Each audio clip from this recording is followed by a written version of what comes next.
Yes, people. Welcome back to GNA TV and welcome back to that Global View show. I'm your host, Jem. Let's cue the intro. How I'm here, and it's you that I want to need. You feel your heartbeat. You feel somewhere you're looking good. You feel your heartbeat. You feel somewhere you're looking good. Yes, people. Welcome back. I hope you're all well on this late evening of a Thursday. It's been a mad day for me. I'm not going to lie. It's been absolutely mad, but it's good to be coming back to that Global View show, a show that I know a lot of fans love, a lot of viewers love to watch specifically as well. So please start by smashing that like button. If you haven't subscribed, please subscribe. And yeah, I mean, there wouldn't be any Global View show without this man, would it? Let's be serious. You know who he is already. Man like Alex is in the house, Euro expert. What are you saying, bro? Hello, everyone. Doing very good, thank you. I'm ready for another pretty interesting show. I'm sure we got lined up. Yeah, it's going to be a very, very interesting show. We have comments already. Stripbear saying she's waiting in a good way. Velvish One says, big up to us as well. Big up to you, my man. I hope you are well. And Alex, yeah, how you been, man? How's everything? I'm doing very good. I've just realised on one of my dual monitors I've got a white screen, so I'm looking more pale than ever. We'll move with that one. But yeah, it's all been pretty chilled, actually. This is the first week, I think, where it's not been Premier League football in midweek for a while. It's actually been a bit more relaxed, I thought. Yeah, it has. It feels good to actually take a step back from it all, doesn't it? Because if you look at how much football's actually been played up to now, it's like been twice a week, isn't it? At least twice a week. It's been absolutely mad, but we can't complain. We love it. What would we do without it? Tell us Haaland will come to Chelsea. There's been a lot of talk about him. Again, I don't think there'll be much going on with Haaland until the summer. And to be honest, I think everyone's going to be wanting him, Alex, isn't they? Most probably.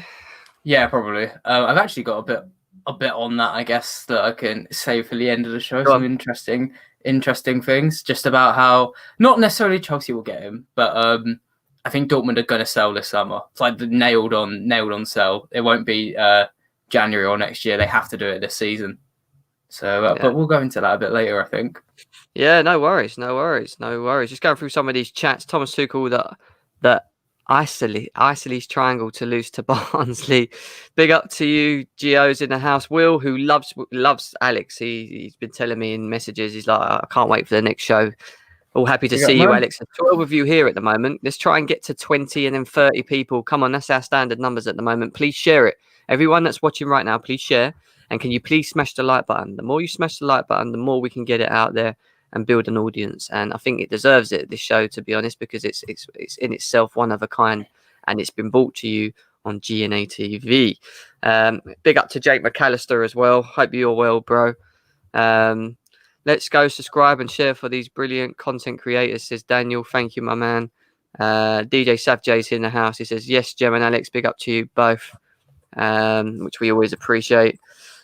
Alex, let's touch on to your first topic, which is English referees and how they're different to European.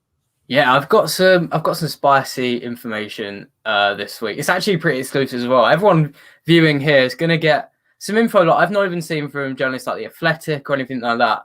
It's pretty, when I was looking at it, it's pretty mind-blowing. So obviously this is coming off the back of the weekend. We saw Mike Dean get death threats and abused after he made a fairly shocking decision against West Ham. And I think that's not just a quick reaction. This has been brewing for a long time, especially with VAR coming into the Premier League. It's almost, depending on your point of view, it's made the game worse. It's highlighted our referees and how appalling they are to some people, how great they are, and the VAR's all bad.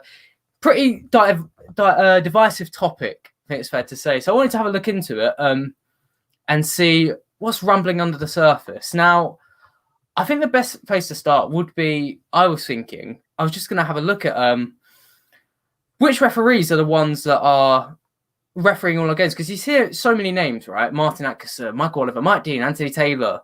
I want to have a look at who's sharing who's getting all these games, because you hear the same names over and over. So the first thing I wanted to start with is I'm just going to share my screen for the audience. Let's share that screen, people. Keep smashing that like button as well. There's nearly 20 of you here already. Let's keep doing that. Here we go. Okay, is it up on screen? Yeah, it is. Can we zoom in a bit, Alex, on it? Or Yeah, so of course. people see it? So what you're we go. looking at might look a bit confusing at Yeah. first. Right. What this is it's minutes from 1920 of games given to referees across Premier League, Bundesliga, La Liga, Serie A, and Liga 1. And all the colours it's just a different colour for each number. Now, what you can see across these leagues is that Bundesliga, the most games given to a ref was 18. The lowest was given 10. And then Liga 16-10, Serie A 21-14. What this shows across Europe, and it does apply to other leagues, is that referees are given a similar amount of games. And that's probably why you don't hear famous referees in the Bundesliga or whatever, because they're not given so many games. Whereas in the Premier League, some referees are given 32 matches, 27, and others given 1 or 11. It's a really uneven distribution of which referees are getting different games. And the key ones are Martin Atkinson, Michael Oliver, Mike Dean, Anthony Taylor, Kevin Friend, Chris Kavanagh, Andre Mariner, Paul Tierney, and Jonathan Moss. Names I'm sure we've all heard of because they get spouted as consistently. It's because they're always getting the games. Now, it's a good moment to bring in about how the referees are paid. So I'll stop sharing for a second. Now, I was mentioning to Jem before this. I just want to quickly ask our audience, how much do you think Mike Dean gets paid every year? I'll give it a couple of seconds, see if anything comes Come on, up people, tell us, yeah? So there's 17 of you here. Just tell us, how much do you think Mike Dean gets paid to ref? This is the question. How much? A year, Alex, yeah? A year? Yeah, a year. Let's all, come on, put your guesses in the chat, people. Let's go. Tell us what we're saying. What we saying? Come on. 1 million a year, says Strip Bear. Strip Bear reckons 1 million a year. That's a lot, to be fair. That would be a lot. That would be a lot. 1.2 Oh, million. Well, we'll get Actually, to that. evidence of the Premier League being rigged. We'll get into that, yeah, because that is quite a big 1.2 million says Jake. 50k max. 50k max says Jeremy. 80k from Alex. 120k from Joseph CFC. Ultra says, "What are we talking about?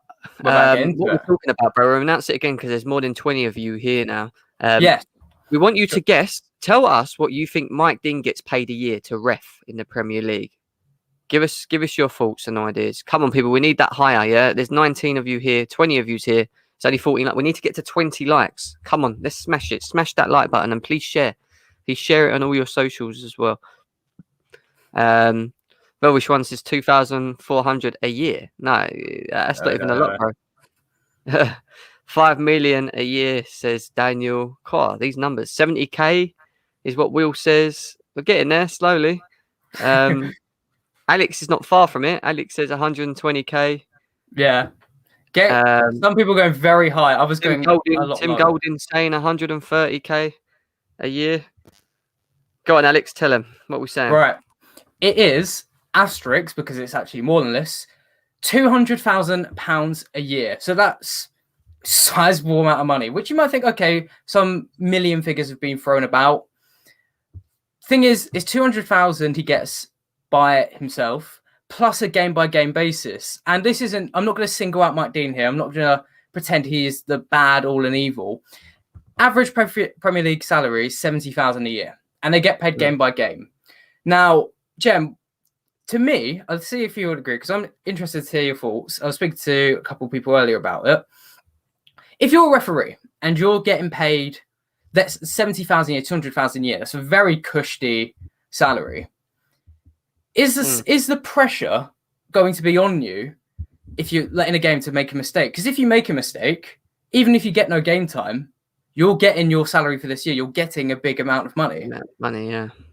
Do you think that if you're in a match, that pressure is going to be a bit off, right? It's not going to be quite as severe. Yeah, because you're not really getting punished. So it's like, you know what you're getting. Even if you make a mistake, you don't really care because you're still making your money at the end of the day. And it's like, what is there to worry about? If they were punishing you, i.e., if they were like saying to you, look, every mistake that you make throughout a season, you'll lose this amount or whatever, how they would ever do it, then because then it would make them think more about what they're doing rather than just going on their own initiatives a lot of the time. But yeah, well, go on, bro. What were you saying? You've nailed it there, and that's basically the model that's copied across Europe. On Europe, average referee across Bundesliga, Liga, and ever, its basic salary is 0.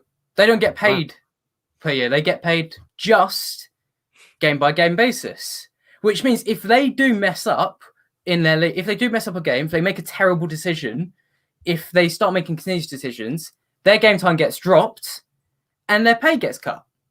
And we saw when we were looking that league games is shared evenly across these referees, which means that one, it's more fair for each one, and two, the ones who are going to be lesser amount maybe are the ones that have made mistakes.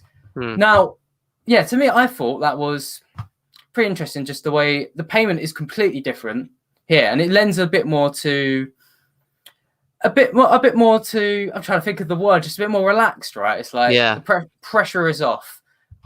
Just to sprinkle in a couple of things here as well. So, obviously, this has come. I'm looking into this off the back of the weekend where the decisions have been questioned again, and I'm just going to get the final graphic up as well.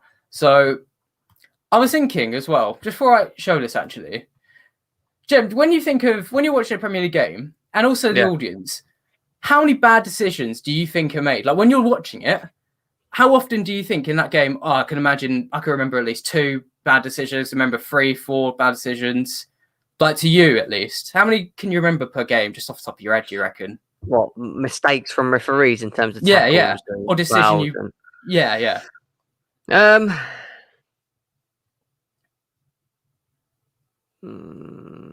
a couple. I'd say a fair share, to be honest. I'd probably say anything between 6 to 10, maybe 6 to 8, roughly, something like that off the top of my head. Yeah, it's at least 1 per game, which obviously doesn't sound like much, but when you add that in 38 games for your team, think it's more.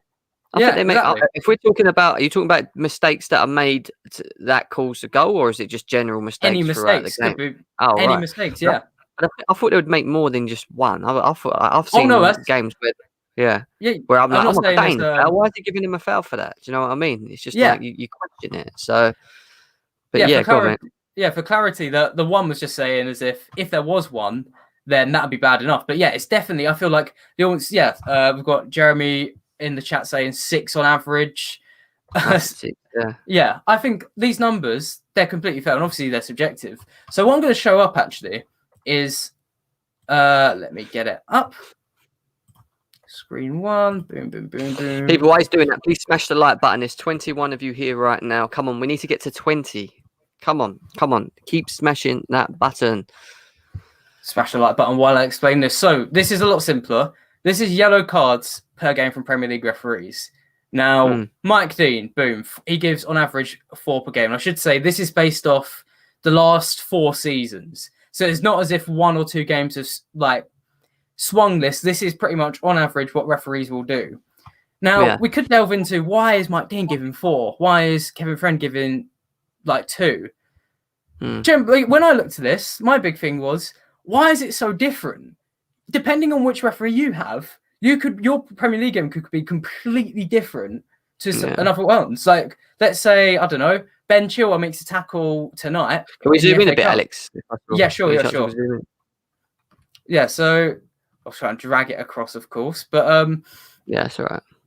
Yeah, let's say Ben Chilwell makes a tackle tonight. If Andre Marin's referee, probably not going to be a yellow card. If Anthony Taylor, Mike Dean's going to be the referee, going to be a yellow card. And you can assume that extends to decisions, right? So for one ref, foul's not going to be a foul. Another one, it could be a yellow or even a red. And I think my issue with that is, where's the consistency? What do you think? There isn't. Yeah, that's the problem. There isn't consistency. Don't get me wrong. Everyone's human. It's natural to make a mistake, and I think that's the whole point where we're going to touch on very soon on VAR being there, because when the mistake is being made and that human error kicks in, then that's where VAR is meant to sort of assist, not prove them wrong, but just assist them, isn't it? And we're sort of realizing that even with VAR, that it's becoming a bit of a headache to, in terms of what's right and what's wrong. And that's the problem. People don't understand the rule books well enough, I don't think. And I think what you would see one ref give, the next week it's the same situation would happen and they just wouldn't give it. That's where the consistency is an issue for me. But no, definitely.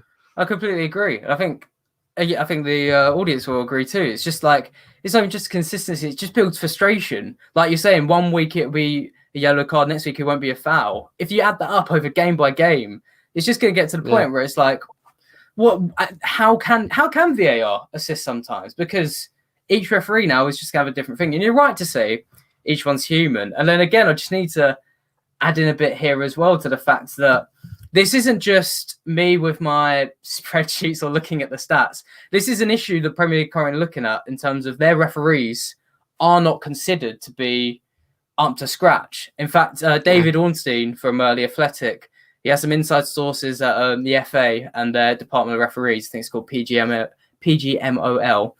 And they're having a really big look at referees for not being fit. And they're looking at it now and saying that we're looking at our refs compared to Europe and they're completely out of shape. Yet they're paid about 20 times more. So I do think it's just mind-blowing, to me at least, how mental this refereeing is. Also, I just want to quickly touch on, because I don't think we can chat about it as well, but one thing that always gets banded about is why is there no female referees? Why is there no black referees? A shocking statistic I actually uncovered. This is a European widespread issue. In all of Europe, the top 5 leagues, there's 80 main refs, right? Like they say the top 20 from each league. Yeah. 78 of them are white men of their country. One of them was mixed race. Another was a woman. Just one out of 80. Wow. Yeah, so I think not only that is an issue, but it's definitely not Premier League centre. It needs to be tackled everywhere. Let's see what the comments are saying there. So refs always take the liberty, is what Deep State says, to spin and misinterpret what letters and words in the rules of the game says. They keep moving the goalposts. You see it in every bad decision. Do you agree with that, Alex? I think obviously we're all not going to be able to agree completely, but I can understand where this is coming from. When I did a little tweet about this, and someone came back to me very quickly and said they think Premier League matches are fixed, like they're dead certain on it, and I don't think they are. But then again, when you look at things like this, like differentiation between what's given out, differences, like just how some referees are hogging all of the matches, you tend to look at it and think, why are we so different to what every other top league across Europe is doing? It doesn't make sense to me. And I do think as well, especially with handball, right, what Deep State is saying about the letters and words of rules of the game, it feels I still don't know. I've been watching football for 20 years. I still don't know what a handball is at this point. I think what the thing now is, if it hits you below the sleeve, but it depends how deliberate that looks, and everyone's going to disagree on how deliberate it looked. So I can understand where he's coming from. Yeah, I agree. It's definitely one of them. But Vale, are you saying VAR give Chelsea things that aren't supposed to be given, or something else? I don't know. They must be talking in the chat of each other there. We've also got here saying referees look old and unfit. They should. Do you think that's true, Alex? They do look slightly overweight, don't they? To be fair, a lot of them. I mean, I haven't looked closely if they look unfit, but I do think they all look quite old. I'm not sure their ages, but it's not as if we're getting a young generation of referees come through. But then again, that's difficult because you need experience. But I mean, for context, the way a referee works his way up to the Premier League, they do have to start right at the very bottom in grassroots, work their way all the way up through the football pyramid until they might reach the Premier League. And I mean, to me, I'm not sure about that. What do you think, if that's fair? Yeah, I agree 100% with what you've just said, to be honest. Jose CFC says every sport is fixed. It's all about money. Money does rule the world, I ain't going to lie, but I don't know about fixed. Ahmad is a PSG fan. He says England have shocking referees, but some French referees are shit as well. Is that true? I mean, I do watch some French football. There have been some crazy decisions I have seen, but I don't think there's nearly as much as England. I'd be interested to hear Ahmad's thoughts on that, and also I'd like to hear Ahmad's thoughts on a referee. I'm not sure if you know of her, called Stephanie Frappart. She's the only female referee in all of Europe's top 5 leagues, but she gets a lot of good press. Interested to see about what he thinks about that. And if anybody else in the comments watches other European football, I want to know what your what do you think of European referees? Because when I watched it, when I watched lots of different games in different leagues, it does feel quite stark. Every Premier League match is, or I'm not sure about what the referees decided there, I'm not sure about what VAR said there. In the rest of Europe, it feels a lot more subtle. It's a lot more uncontroversial. Yeah, yeah, definitely. I agree, my man. I agree. Ex-players should become refs. I don't think so. I don't think you're either one or the other, would you say, Alex? Because it's quite hard to become a ref, isn't it? Especially in the English league. You have to do courses. You have to sit. It's a completely different thing. Do you know what I mean? Young GJ says there's 26 people here watching this at the moment. Not bad. Well done, people. 26 of you. Please smash the like button. The aim is to get it to 30 likes. The more likes we get, the more it gets presented out in YouTube. So please smash that like button. As would say, we can take the blame for the cheats. Love ads too. What about German referees, Alex? What are your views on them? Again, they're considered very competent and very, very simple. It's just like I was hitting on the nature of decisions and VAR, and I guess we can move on to that now as well. Nature of all of officiating across all other European leagues. Obviously, it does get brought up issues, but it's never really blown up to the proportion we see it in England. We don't see incidents like we saw at the weekend with Mike Dean and like elbows being given or like the dives being ignored. Like, do you remember last weekend? I think Chelsea against Sheffield. When Werner won a penalty, he got brought down, and he knocked the ball to the left. And I remember. Yeah, VAR gave it as a penalty, and I thought fair enough. But he's through on goal in an open goal, and the goalie didn't even get booked. Yeah, I know. But there's a reason he did. He got a yellow, didn't he? No, he didn't get a yellow. Didn't get a yellow. I don't think he got told to just go back in his goal.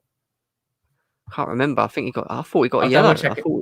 I'll double check it. I thought he might have got a yellow. Ahmad's come back and said Europe were quicker with the TV screen thing. England got it this year, but overall England is worse. But some French referees should be questioned, is what he says.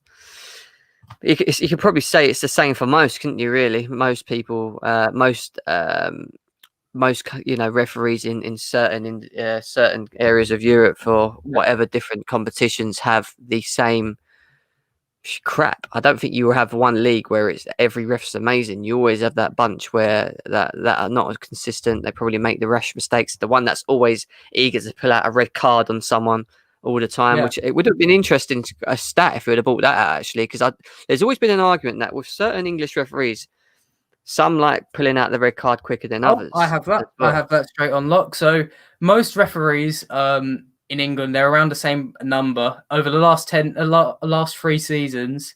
I think it was. I actually have the exact numbers up. By the way, Ramsdale did not get booked for his challenge, so it was an unbooked. Fair enough. Tackle. I thought we did.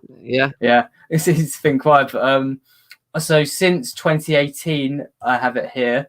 So I think Michael Oliver was the highest to red cards given out. It was between for the top referees in England, 7, and Michael Oliver gave 14. Mike Dean's given 23 red cards in three Premier League seasons, which is 9 more than the next. So the premonition of do some referees give out more red cards than others? Yes, Mike Dean has a big tendency to do so. Yeah, I hear you. Ahmad says it's funny how no English referees get involved in big tournaments. I think it has to be. I think the only one I can remember is Mark Clattenburg, isn't it? Yeah. Mark Clattenburg was one. He refereed the Champions League final and the World Cup final in the same year, and he's the first person to do that. Who else was there? There wasn't anyone else, was there? It was Howard Webb, maybe? Howard Webb. Yeah, Howard Webb was the other one, maybe, potentially, off the top of my head. But Yeah, people, let's get to that 30 likes. Come on, we're nearly there as well. There's 25 of you here, 26. Let's get to 30 streamers. If we can push it forward and more than that, then great. I know people, it's a bit of a funny time this time because people are having dinners and chilling and getting ready for football later. So we appreciate that there's still this many here actually and tuned in with us. Ads is in the chat as well. Big up to Ads as well. Nick says, if there is no VAR, we will want something like VAR. But now there is VAR. We don't want VAR. You can't win. I mean, let's touch on it. Alex, VAR, tell us.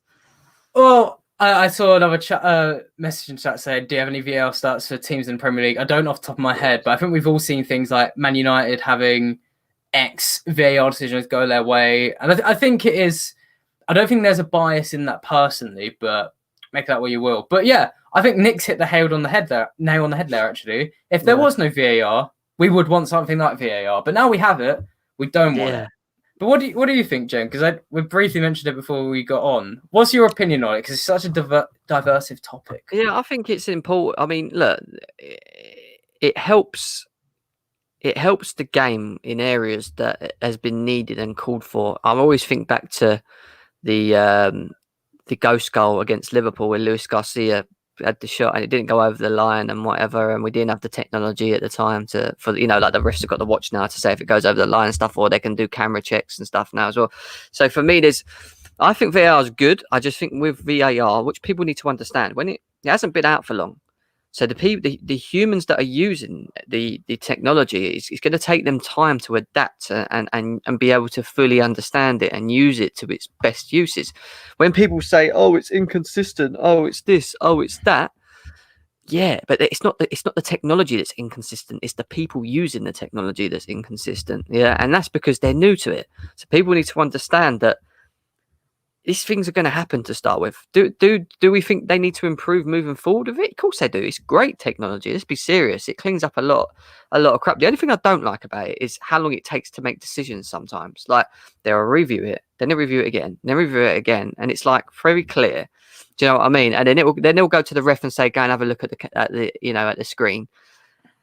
And it's like that's the only thing where I think maybe they could work. But again, like I said, it's a work in progress. VAR. It is. Yes, it's great technology, but the technology is not the issue. It's the people using it. I want to keep saying that. It's very important. But what do you think, Alex?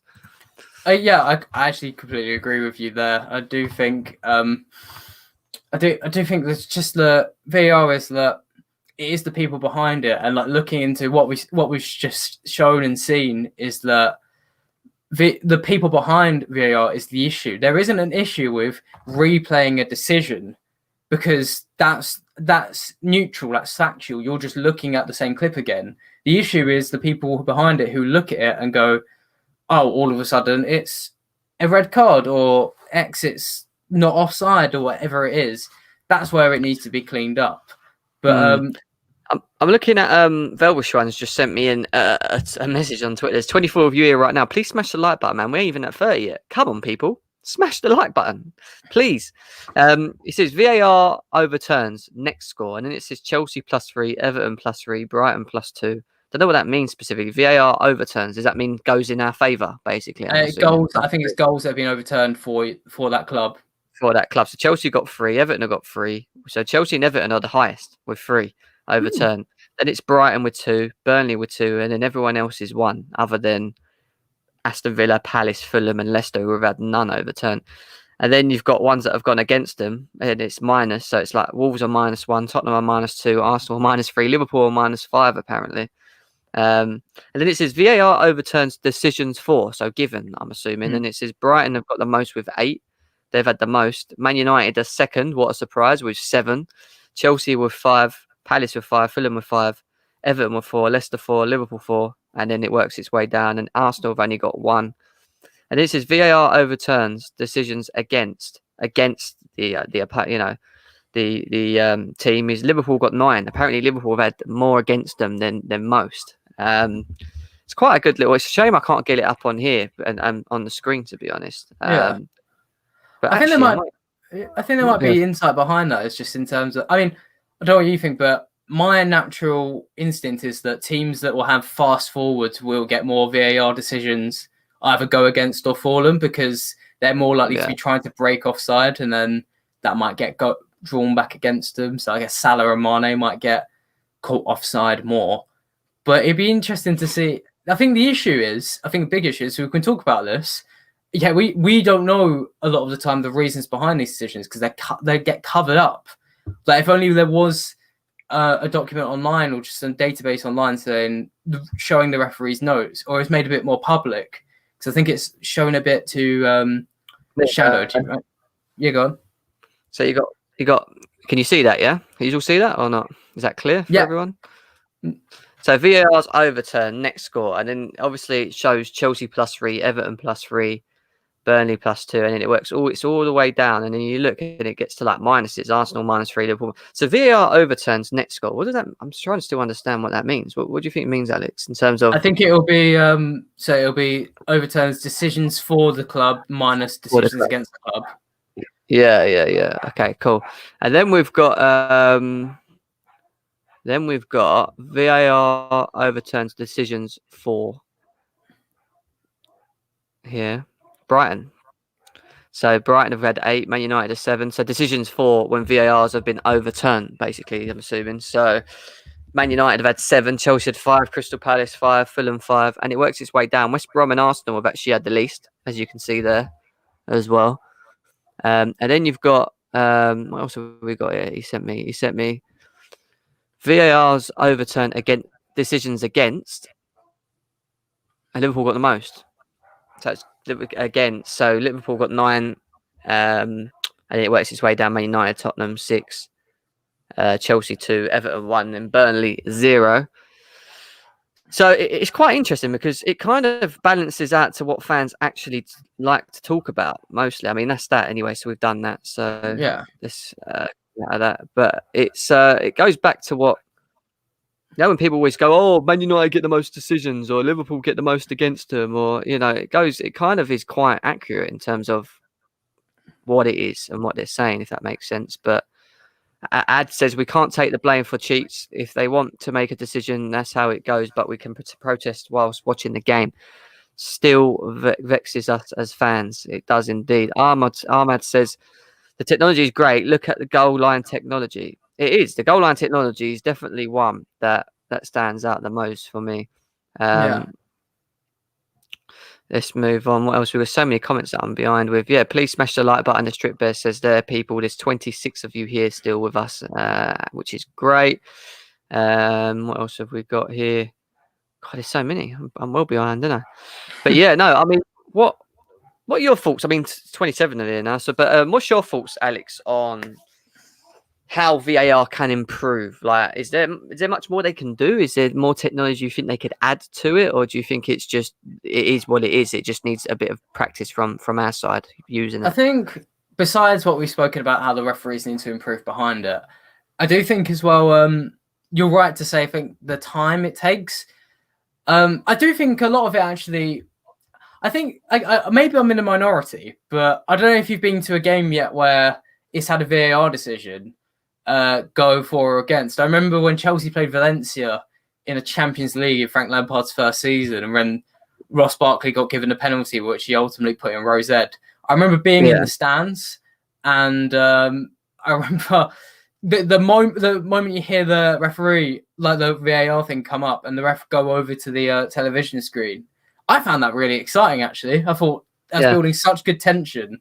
So I think it is quite good in terms of that. But I do think they do need to cut the times. I mean, when it takes 3 or 4 minutes to look at an offside decision, I think it's too long. What do you think as well, though, about... Because I've been approached before, and I've had arguments about the offside rule and the idea that some people want to introduce like what's it called? Like a bit of leeway. So if they have to be 3 inches offside. But then in my head, you'll still be looking for that minute centimetre between the 3 inches. You know what I mean? It's like, even if you look at even if you give all leeway, you're still going to analyse that tiny bit of discrepancy. But then I don't know, because it's hard to think about it. What do you think about that? I think it's just hard, isn't it, when you think about it overall? It's hard, like you said, to be able to judge. If that makes sense. Like, Yeah. it's just one of them things, Alex. To be honest, it's definitely one of them things. But I think VAR is good for. I think VAR is good for the game. I think it should be used more in all tournaments. I don't think it should just be Champions League, Premier Leagues, or league fixtures games. I know is it the Carabao Cup don't use it, do they, at the moment, which is unusual. I don't know why. What the reasons would be for not using it. But it should be put across. Most leagues, most tournaments. I think anyway, and it should be used more. But there's a lot of people still saying Mike Dean is a plank. What else have we got here? Ben Russell says you can't score with your arm, so they shouldn't be considered in an offside rule. And this is the arm. The arm one always gets me because I've seen decisions given where their arms are on this side like that, and it goes like that, and they'll cross the ball and it will hit them here, and they'll blow, and then VI will check it and go, it's a penalty, and I'm just like, why? Like, and in other games, it's not given. It makes no sense. Yeah, I get it when you do that. Or you do that, or you go like that, do a little dab, a bit like, But when your arms are down your sides like this, like that, because when you're running, you have to move your arms. You have to do that. You have to. Do you know what I mean? It's a natural reaction. Like it's not consistent. Is what I'm trying to get at. It's just not consistent in what the views are on the handball rule, and I do think it's something that needs to be looked into. I really do. I really think it needs to be looked into. There's 30 of views here right now. Appreciate it. Please smash the like button. I don't know how many likes we got, but we need to get close to 30, and in the next target will be 40 people. So come on, keep smashing that like button, please. Let's go through some of these chat. I think Mike Dean's problem is he don't know. He needs glasses. So it says. German Alex, in today's FA Cup match between Wolves and Saints, Gibbs White clearly dived in the box. No contact, and it took VAR 2 minutes to decide that. I mean, is it hard to predict if someone's dived or not? Because you're kind of going... Because someone could be like, I didn't dive, I just, I got a little touch and I went over, sort of thing. Like, do you think it's hard to judge what a dive is, unless it's very clear and obvious that you haven't touched them in many ways? Yeah, I get what you mean. I think with dives, my personal opinion is just that it matters a lot about the body language of the player. If the player gets straight back up, I think it should, to be honest, I think it should be down to the player to immediately get up and say, no, I slipped, or no, I tripped or whatever. Because if they stay down, even if they have slipped or whatever it is, then they can be accused of a dive. So I actually think it's down to the player to clarify in that scenario. Yeah. But I was just going to touch on, because a lot of the comments are talking about Mike Dean. Yeah, and I do think as well with Mike Dean in terms of he's become a target because, as we said, he's part of the contingent of referees that get given so many matches. So what I don't understand the Premier League's logic, where it's okay, this man is getting abused now, he's being made a target. Let's put him in charge of more and more football matches. No, it's just no point in doing that. If it was any other league, he would have been taken away. They would have said, okay, here's some money to keep you going, but we're going to take you out of the spotlight to make sure this doesn't swell into something ugly, which it already has. Yeah, I agree 100% to that as well. People, get your questions in. Get into that time again where you can ask Alex anything you like, anything that's on your mind. So yeah, for the next sort of 10 minutes, get your questions in. There's 25 of you here, nearly 27 of you. Ask whatever you like, and the man will answer, providing it's not anything rude. Yeah, let's stay on. Let's stay on track. Alex, was there anything else topic-wise? I think we were quite clear with it. It was VR and refs today. Yeah, I think we're pretty clear. I think it's a good point to go back to Strip Bear's question right at the start of the show about Erling Haaland and where he will move, where he will stay.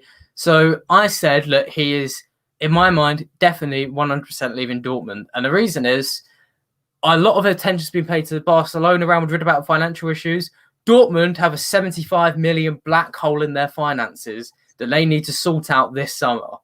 And what is one player who they can sell who will clear that? Erling Haaland. And that's not just the only thing. So we may remember last January when Haaland moved to Dortmund, he was potentially going to move to Manchester United, which, sorry, Ads, I know you're in the chat, that's probably still strikes a nerve. But Haaland denied United because I think there was lots of reports, but the clear thing was that Haaland wanted a release clause in his contract to come into place 2 years later, which would be for about £70 million. So the club, whoever bought him for 20 million would make a profit, but for potentially the best striker in the world, could have made much, much, much, much, much, much more.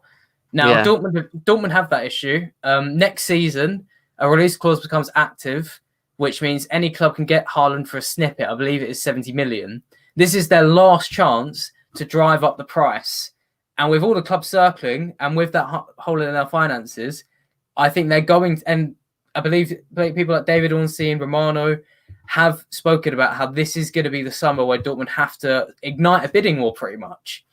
Yeah. Whether Chelsea can keep up with that, I'm not too sure. I hear you. Alex says, CFC says, what's your dream job, Alex? Pretty clear, working at Football Daily. That would be absolute dream job. Channel that's inspired me to get into football. Want to work Yeah, there. well, you're going to get there, bro, man. You're too good. I mean, honestly, it's nice. It's a privilege having you on it. Honestly, it's great to actually listen to you, get a different insight to football. We talk a lot about the game and what's happened in the game and what went wrong, but it's a completely different overview with you. We talk a bit more in terms. We delve in more into it, the deeper ends of it, and understanding of it, which I think entertains everyone. There's 27 of you here. Please smash the like button. I need to get to 30. Let me know when we're at 30 likes because the next aim is 40. So let's go. Alex, when are you and Jem going to kidnap Fabrizio Romano so you can take his job? I'll wait for Alex to give me the signal so we can go. There's 30 of you here. Please smash the like button. Yeah, Alex is going to be the new Fabrizio by the looks of it. Zidane or Maradona, Alex? Oh, Maradona, I think. Although I caveat that with, I've read a book about Maradona. I don't know much about Zidane, so I'm very biased in that. But what do you think? I like Maradona, man. Maradona and Zidane, they're both good. But it's hard, isn't it? But to be honest, probably Maradona because he was for me with the best in my eyes in many ways. So I'll give him that one. Jim, do you want to bet on Chelsea versus United? I'll send 50 super chat if United lose. If Chelsea lose, colour your hair red. That's a great bet. I think you should go for it. I'm waiting to get monetized, so I can't even take that bet yet. But we're nearly monetized, people. Yeah, we're nearly there. We're getting there as a channel and that. So again, we appreciate that. Well, I'll tell you what, Sam. When we get monetized, yeah, we will have a bet, but not that kind of bet. We'll have a bet about something to do with football. Come back to me, yeah. And if I win, super chat. If you win, I have to do what it is that you've recommended, providing it's not saying as crazy as that. Because red hair on me, I hate red. Red is my not go-to color. There's 32 of you here right now, people. Please smash the like button. Number 1. Number 2, please subscribe if you haven't subscribed as well. Let's try and get to 50 likes, like Yuri said. I don't know what we're on at the moment specifically. Let's have a quick look. We're on. Come on, guys, man. We're not even at 30 yet. Smash that like button. Come on, let's go. Why is Mino Raiola such a fat parcel? Hey Russ, that's a good question. I don't know. He's the most annoying agent in football. I think. I have a good story about Mino. Actually, there's a journalist I can't remember the name of, but he'd been working for months to get a meeting with Mino Raiola, and it was meant to be an hour long. And Mino said, "Okay." He'd been waiting outside the stadium he was meant to meet him at. And he'd been waiting for 20 minutes longer than he should have. Then he got a text from Mino and said, "Meet me at this hotel down the road at 3:15 p.m." Yeah. Mino has a reputation for he hates people being late. He needs everyone on time. So the journalist looked at his Google Maps. The hotel was about a mile away, so he sprinted there as fast as he could. He got there at 3:17 p.m. He's like, "Where are you, mate?" And he said, I'm in a taxi now. I'm off to the airport." Completely ditched him. So mental. That is mental. Go on, mate. Finish it off. No, that was the thing. That was it, man. No, but yeah, he never got to interview Mino Raiola. That was as close as he got, but because he was 2 minutes late. I thought he was going to say a massive surprise banging at the end or something, but yeah, no worries, my man. Pogba to Juve, anything? I mean, I haven't heard anything about it, but I don't think Juve need him. They've got Rabiot, really. Arta. They've got so many midfielders. Pogba would be kind of wasted there, I think. I've got a good question for you, and Jake McAllister's touched on it. I've had many arguments with certain individuals about this, and a lot of people said to me it just wouldn't work, and I said I think it would work massively. And the reason they're saying that they don't think it would work, Werner playing as a second striker off him, running into off the pockets, is because he's not apparently good at holding up the ball. But how can he not be good at holding up the ball when you look at the size of the guy? You know what I mean? For me, Haaland can do everything. He's got speed. He scores goals. He can score headers. He can shoot from outside the box. He can hold the ball up. I mean, would it work, Timo Werner and Erling Haaland? And do you think they could combine well together if they were working? Good question. I think short term, it wouldn't work as well as Haaland being the link man. That's only because I think in our mind, in most people's minds, the link man that Werner needs, the sort of one, is like Giroud, right? The beautiful touches where a long ball comes in, you think, how is Giroud going to palm this off? And he flicks his leg up in one way and it bounces straight to a teammate. Haaland is actually, I mean, I've not watched too much Dortmund. I've watched about 5, 6, 7, 8 games. But Haaland's not that polished on the ball as you might expect. He's not like an Mbappe where he's a classy dribbler. He's really good at just taking 1 or 2 touches, bang into the net. And I think Haaland has a little way to go, but obviously he's so young that he is going to grow into that player. And I do think, I kind of don't want to see him go to Chelsea because I really like Tammy Abraham. I know he gets a lot of flack online. I think he's a great striker and I think he will be a great striker. He's inconsistent though, Alex. That's my biggest issue with Abraham. He's not someone that's going to win you Premier League titles. I mean, for me, he's a good striker. He's good to have, but not someone that you can lead the line and be the Haaland for Chelsea, if that makes sense. We've got Timo Werner, and I think to get the best out of Timo Werner, we probably, like you said, need someone he can link off. I don't know if Giroud. I just think Haaland and Werner would work. I do. I just got this feeling that it would link well, but it's one of them ones, isn't it? You just don't know. But Alex, can you talk about Ozan Kabak's strengths and weaknesses? The media are trying to downplay him. Okay, so this season he hasn't played as great because for anyone who doesn't know, Schalke, team that were budding for the Champions League at the start of the decade, have fallen apart. They're, I think, 10 points off safety. They're bottom of the Bundesliga. SC Schalke will be relegated this year.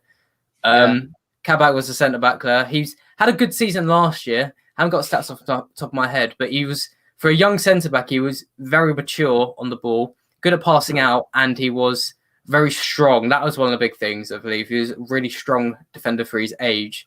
So I think his weaknesses... Off topic, I'm not going to make anything up on the spot. I don't know his weaknesses too much. Don't know the player too well just because Schalke have had such an appalling year that it's hard to single out any players from their team because they've all been underperforming massively. But I don't think Kabak's he's not on he's not on an Ibrahima Konate level yet or a Marquinhos level yet. He's still got a way to go, obviously. No, my missus will not come on stream. Maybe if we get 1K, maybe she'll come and show her face and say hello to you guys. A lot of the time she wants me to get away from you guys, not come on with you guys. She wants my attention, you know. But yeah, no, it is what it is. And please keep smashing the like button, people, as what Velvish one says here. I will not twerk for the camera. I don't know, I don't know why he thinks that. Alex says news on Chelsea centre-back transfers. Not really, but I think to be fair, I think that it will tie in quite well to Ben's question, which he's just put in the chat about Upamecano, Konate, or Jules Koundé. Chelsea have continuously been linked to Upamecano. Obviously, not majorly in terms of the Havertz thing, where it was very clear Chelsea are in, but he's a name that gets tied to Chelsea a lot, right? Like every other Premier League club. Just this might be a controversial opinion. I think anyone who gets Upamecano is how to put it politely. Anyone who buys Upamecano is getting stiffed. He is massively overrated, like humongously. He plays in a back three and he still makes a ridiculous amount of errors per game. And I'm not talking like unfortunate errors where maybe he's failed a tackle or whatever. It'll be he gives away a penalty. He's passing the ball straight to a striker. He'll be clumsy and just give away a stupid foul. He's far from polished. And the things that are getting banded around for him are ridiculous. So to answer, I guess there isn't many Chelsea centre-back news, but for a Chelsea perspective, keep Ethan Ampadu. If you spend 40 million on Upamecano to shift Ethan Ampadu out, my opinion, big waste of money. Could just have kept Ampadu, and it's probably about the same sort of level you're going to get at the moment. And when Ben's question said Konate, Upamecano, or Kunde, we haven't seen much of Konate in a while. Upamecano's at the bottom of that list. So that's to there you clear go. anything up. Don't believe the headlines. Where do we fit? Where do we fit in Havertz? For me, I would actually could Havertz play as that link-up striker I think with so.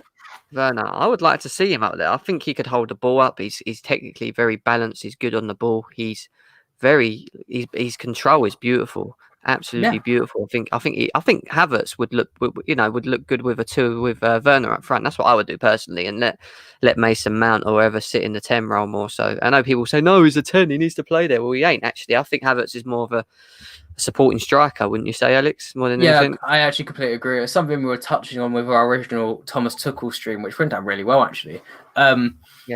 Havertz, I think, would actually develop well as second striker. But like you mentioned with Abraham, you say he's inconsistent, and I think Mason Mount gets a lot of flack for open play chances created, blah, blah, blah. I think we have to give every Chelsea player at least 3 months to prove themselves a bit more before we judge them, because they've been under a coach who, whatever you think of him, is a few steps behind Thomas Tuchel in terms of improving a player.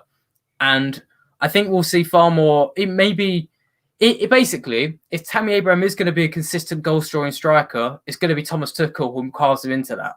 If he doesn't turn into that, then agreed, sell him, get Haaland. Same for Mason Mount, same for Havertz. If Havertz doesn't turn into the wonder kid, well, the super player we think he will be, and that the money's been paid for under Tuchel, then it's going to be interesting to see where that goes afterwards. But I think Havertz can definitely play as a second striker, and we'll see him thrive under Tuchel. 35 of you here. Please smash the like button. Please subscribe. This is probably the biggest global viewing show we've had, isn't it? At this time, around 35 people tuning in, which is great to have on here. What time's the line? Usually about 7 o'clock or 7:15. Jake on that one.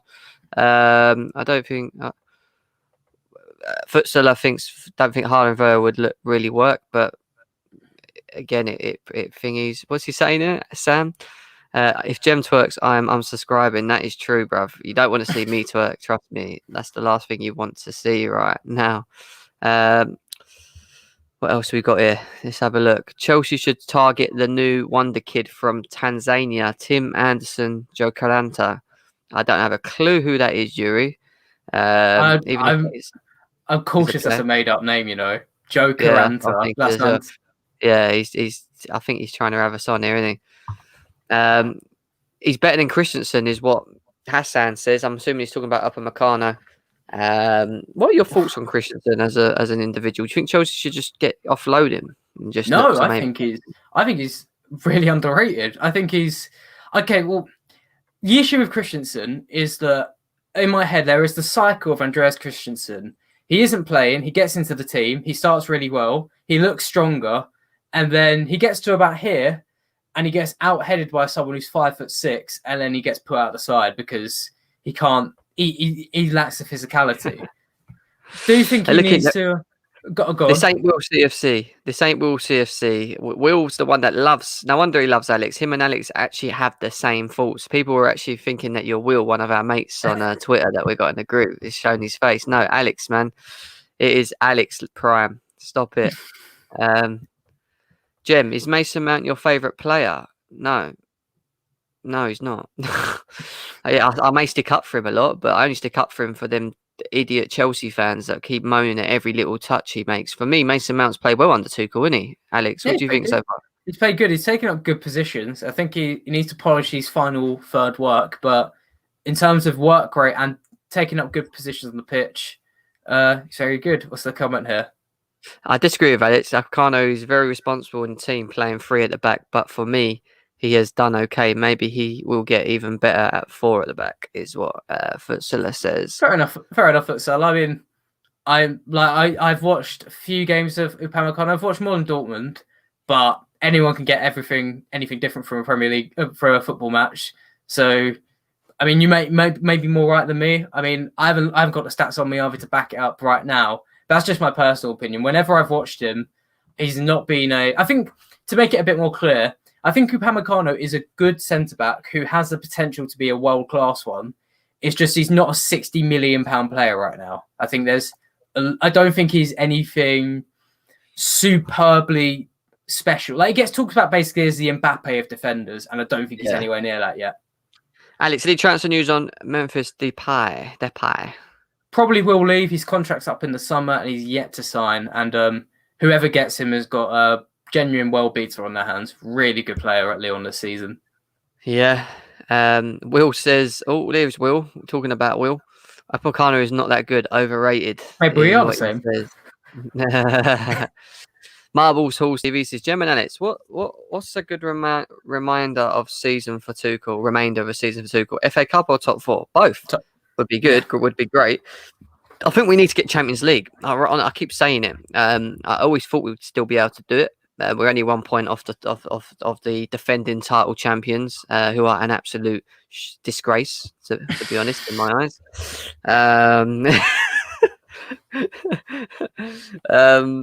Yeah, look, top four is a must for Chelsea. I think Tuchel getting us in the top four is important. Champions League football is important. The money that we get from Champions League is, again, massive as well. So it's always important to get in. We can do that. Great. If we can get a cup along the way, then why not?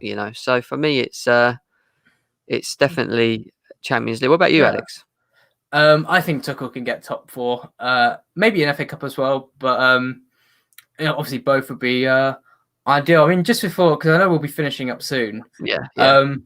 Just wanted to pose a question because I see we've got a lot of Chelsea fans in at the moment. You're a Chelsea fan yourself, Jem. Yeah. There's a few of them I follow on Twitter who I genuinely agree with quite a lot. They're ones who are really bigging up Tuchel and they do their research.